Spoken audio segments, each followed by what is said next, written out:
Normally few days to the end of the year to enter into a new year fasting. So like I was saying, let me just give a little elaboration on why you need to fast or how you should fast. I'm going to just break down these two things. I'll first explain why you should fast at the beginning of anything new, at the beginning of the year, and how you should fast.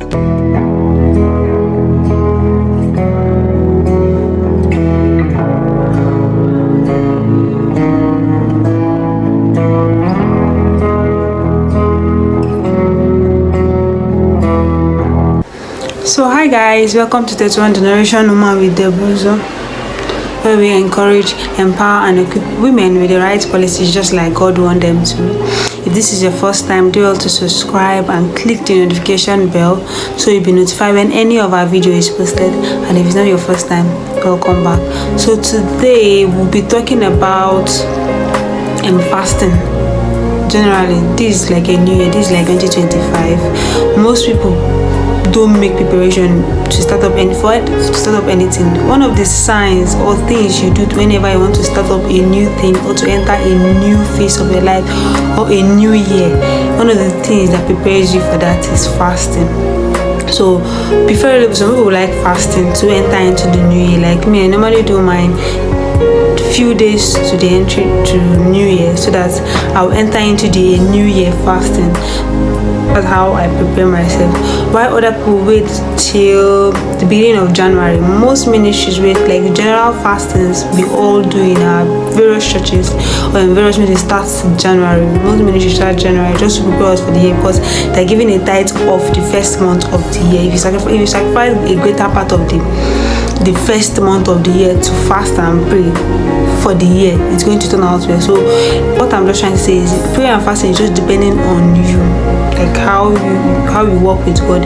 You might decide, like me, I said I start my own personal one, not the general one. We have a general one that we do normally in my church, which is in January, but for my own personal one, because there are certain things that God will tell us corporately as a ministry, as a church, and there are certain things God will tell you personally that you need to do in your life or pertaining to you. So the way you prepare to matters.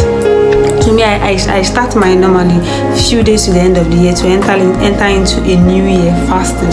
So like I was saying, let me just give a little elaboration on why you need to fast or how you should fast. I'm going to just break down these two things. I'll first explain why you should fast at the beginning of anything new, at the beginning of the year, and how you should fast. So first of all, why you should fast at the beginning of the year. Fasting is one of the things that brings you closer to God. Aside prayers, it was not initiated by man. Fasting was not initiated by man. It was God himself that initiated fasting. One of the things fasting does to you is that it makes you weak. When you've not eaten for days, you'll be very weak. You lack strength to do certain things. It breaks your soul. Fasting is one of the things that breaks your soul and make you open and sensitive to what God will tell you at that particular time. If you want to hear God clearly at any season of your life, or any phase, or at the beginning of something new, or you're about to start up something new, the best thing to do is to fast. So your soul will be broken and you'll be you'll be very sensitive to listen to everything God has said. That's one of the reasons why you should fast. Another reason is that it gives you insights. By the time you're, like I was saying, when you're done fasting, once it breaks your soul, it gives you insight into the next step you take. It helps to give direction. So if you need direction for the year 2025, if you feel that you need to prepare for the year 2025, then you should fast.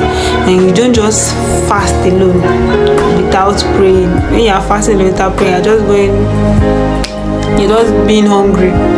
Because there are actually people that exercise, that go to the gym also, they also fast. It's just that their own fasting is not spiritual. The purpose of their own fasting is to reduce their weight. While the difference between you and that person is that you prayed and it brings you closer to God.